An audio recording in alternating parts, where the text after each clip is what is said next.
जय माता दी दोस्तों, कैसे हैं आप सब। गीता नामक एक युवती का विवाह हुआ और वह अपने पति और सास के साथ अपने ससुराल में रहने लगी। कुछ ही दिनों बाद गीता को आभास होने लगा कि उसकी सास के साथ पटरी नहीं बैठ रही है। सास पुराने ख्यालों की थी और बहू नए विचारों वाली। गीता और उसकी सास का आए दिन झगड़ा होने लगा।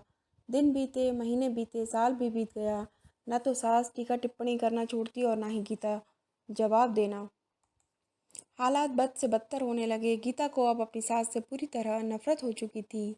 गीता के लिए उस समय स्थिति और भी बुरी हो जाती जब उसे भारतीय परंपराओं के अनुसार दूसरों के सामने अपनी सास को सम्मान देना पड़ता।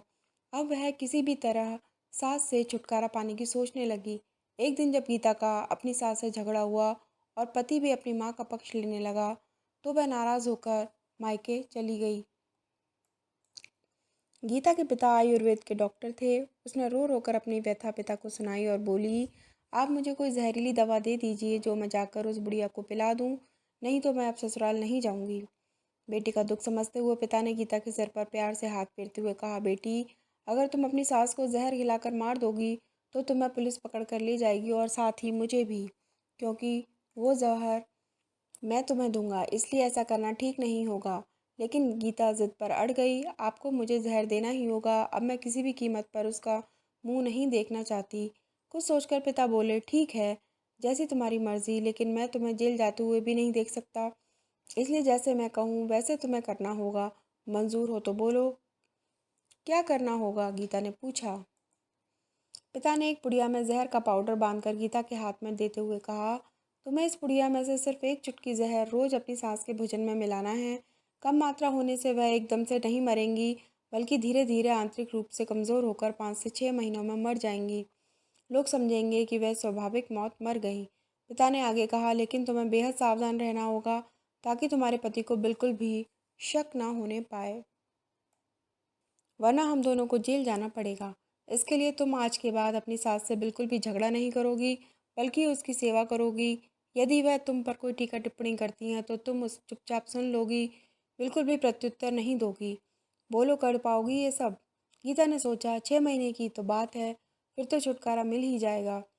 उसने पिता की बात मान ली और जहर की पुड़िया लेकर ससुराल चली आई। ससुराल आते ही अगले ही दिन से गीता ने सास के भोजन में एक चुटकी जहर रोज़ाना मिलाना शुरू कर दिया। साथ ही उसके प्रति अपना बर्ताव भी बदल दिया। अब वह सास से किसी भी ताने का जवाब नहीं देती थी, बल्कि क्रोध को पीकर मुस्कुराते हुए सुन लेती। रोज़ उसके पैर दबाती और उसकी हर बात का ख्याल रखती। सास से पूछ पूछ कर उनकी पसंद का खाना बनाती, उनकी हर आज्ञा का पालन करती। कुछ हफ्ते बीतते बीतते सास के स्वभाव में भी परिवर्तन आना शुरू हो गया।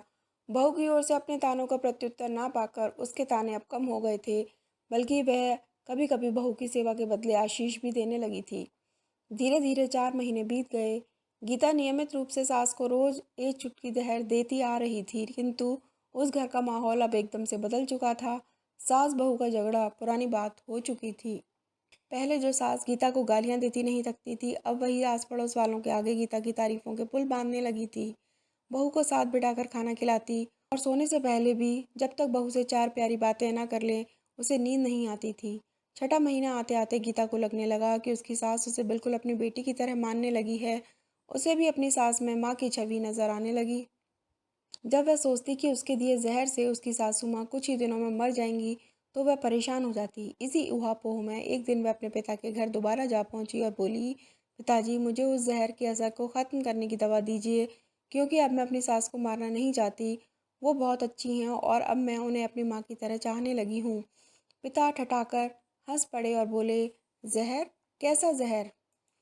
मैंने तो तुम्हें जहर के नाम पर हाजमे का चूर्ण दिया था। तो बेटी को सही रास्ता दिखाएं, माँ बाप का फ़र्ज़ पूर्ण अदा करें। अगर आपको ये कहानी पसंद आई तो प्लीज़ हमारे चैनल को लाइक और सब्सक्राइब करिए। Thanks for watching.